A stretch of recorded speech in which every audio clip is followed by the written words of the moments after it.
দেখেন কেমনে ভাঙছে, জিটগুলো দেখেন গাড়ির মধ্যে ঢুকানো, দেখেন কিভাবে ভাঙছে আমার গাড়িটারে। আমি ওয়াজ থেকে নামিয়ে আসতেছি, এখন যাব, এর মধ্যেই দেখি আমার গাড়িটা দেখেন ইটগুলো এখনো ভিতরে সিটের মধ্যে ঢুকানো। এইভাবে আমার নতুন গাড়িটারে ভেঙে একবারে তস করে দিয়েছে। আমি আসছিলাম সিরাজগঞ্জ সদর থানায় বহল ইউনিয়নের। এখানে মাহফিলের পরে আমার ড্রাইভার গাড়ির মধ্যে রিসিভ করতে গেছে আমাকে স্টেজে। এদিকে দেখেন আমার গাড়িটা কি পরিমাণ ভাঙছে, আপনারা দেখেন। মানে আমার গাড়িটার একটা গ্লাসও নাই, সমস্ত গ্লাসগুলো ভেঙে ফেলছে। দেখেন আমার জীবনে 26 বছরের জীবনে পিছনটাও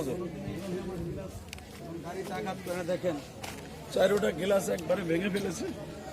দেখেন এই যে ইটগুলা দেখেন কেমনে ভাঙছে, ইটগুলা দেখেন গাড়ির মধ্যে ঢুকানো, দেখেন কিভাবে ভাঙছে আমার গাড়িটারে। আমি ওয়াজ থেকে নামিয়ে আসতেছি, এখন যাব, এর মধ্যেই দেখি আমার গাড়িটা দেখেন ইটগুলো এখনো ভিতরে সিটের মধ্যে ঢুকানো। এইভাবে আমার নতুন গাড়িটারে ভেঙে একবারে তস করে দিয়েছে। আমি জাতির উদ্দেশ্যে বলবো এবং সরকারের কাছে আমার দাবি থাকবে এবং আমার বক্তা ভাইদের কাছে আমার দাবি থাকবে, আপনারা সিরাজগঞ্জের ব্যাপারে খুব সতর্ক হয়ে আপনারা আসবেন। এভাবে এই বহলি ইউনিয়নে সিরাজগঞ্জ সদরে আমার গাড়িটার একটা গ্লাসও নাই, সব গ্লাসগুলো ভেঙে ফেলেছে। আমার কি অপরাধ ছিল বলেন? আমি এখানে আসছি ওয়াজের জন্য, যে আমাকে দাওয়াত দিয়ে এনেছে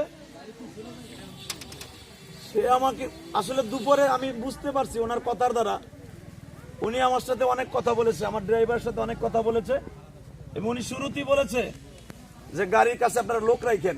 আমি জানতাম না যে গাড়ির কাছে লোক থাকার পরও আমার ড্রাইভার আমাকে রিসিভ করতে গেছে, এর মধ্যে এসে দেখে গাড়িটা পুরো ভেঙে এই অবস্থা করছে। তবে আমি